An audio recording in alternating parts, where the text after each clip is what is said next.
Hey guys, just thinking about something. Got done watching one of PJF's videos on Patreon. If you guys don't follow Viking Preparedness, particularly his Patreon page, I would strongly encourage you to do so. There's a lot of good information there, but not even necessarily if you're into preparedness, but just some general principles and life lessons that you can apply as well. Something that he was talking about, I don't want to, give away a spoiler or whatever, but basically one of the things that he was talking about in there is this constant need to keep up with the Joneses. And I see this a lot in the tactical world, and I say that loosely because that term in and of itself has become meaningless. But one of the things that I see is you have the gear whore. Now, don't get me wrong, even within guys within the special operations community, you do still have guys who are quote unquote gear whores. They have the newest, the latest camouflage and everything is matching and so on and so forth. But I can tell you right now from experience, most of the guys that do this type of work are the type of guys who truly believe that necessity is the mother of invention. I'll never forget when I got on a contract in Afghanistan, and we get over there, we're all issued weapons, and we go through qualifying and stuff like that. And then I think they gave us some cheesy single point sling, something like it was just something for us to sling our weapons or whatever. There were some guys who had been there for a little bit of length of time, and maybe they would outfit their weapon with some other add-ons or whatever. But by and large, what I saw most of is guys who were adapting their equipment to the need. So for instance, instead of somebody going out and buying this $70 quick disconnect attachment to slap on their AK or something like that, they would take a line of 550 cord and string it up there and double it up and knot it over, and then maybe heat up the end so that it didn't fray. And there's all sorts of different techniques and methods for doing this and stuff. But basically, you would see guys who would just tie some cord around their rifle and then attach their sling to that. And I saw a great deal more of that than I did of these guys who were coming back with the latest this and that, and this new mag pouch holder with auto feed, battery powered LEDs or whatever, some crap like this.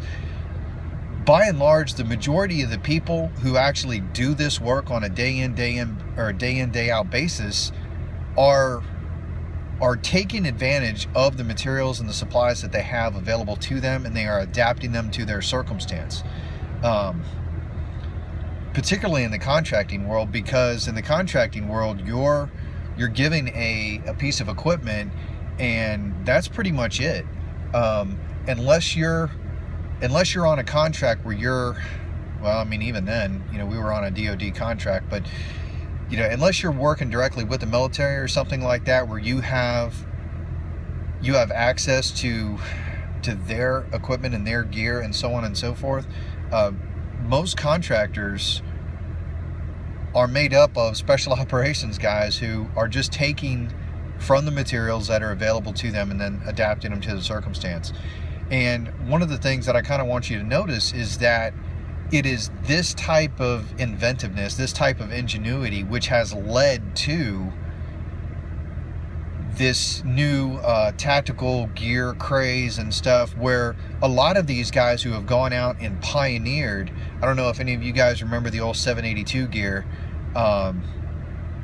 just shoulder slung gear, basically like a harness, had a belt on it and so on and so forth, and canteen in the back, and maybe a couple mag pouches and so on and so forth. But basically what ended up happening is guys who were working with this type of equipment day in and day out started getting a little inventive and saying, you know what, I need an extra mag pouch, or maybe I could put this over here. So they would take some duct tape and they would tape it on, or they would take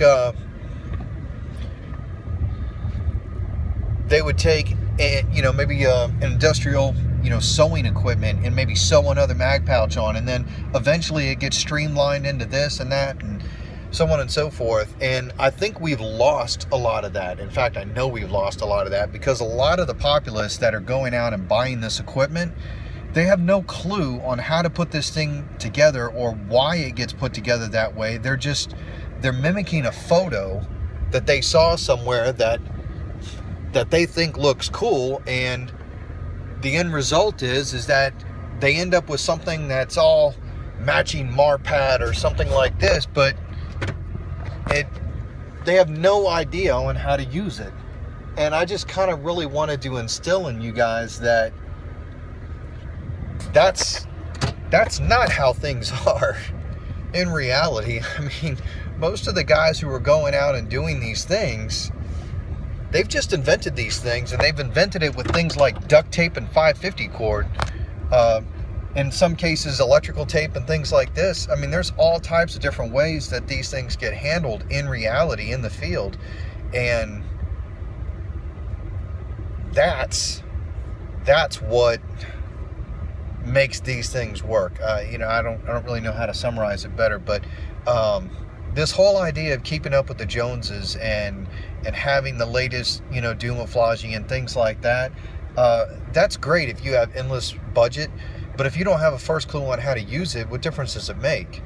I'll take the guy with a 550 cord and the duct tape all over his rifle, but he understands how things are, why they're there, and he's skilled and adept at using that equipment. I'll take that guy, 100 times over. So anyway, wanted to kind of share that with you guys, give you guys something to think about a little bit. Don't be a gear whore. I mean, if you're going to buy the latest thing, understand how it's used and understand the benefit. There's some tangible benefits to actually going through the process and using the low grade equipment, and then gradually, as your skills develop, you end up moving up to the better equipment and stuff like that. There's a learning there. There's an appreciation that you really get to have, and that you really miss out on if you're just one of these guys who's going out and buying, ACU pattern this or that, or Marpat something or other, and everything is matching and all that stuff.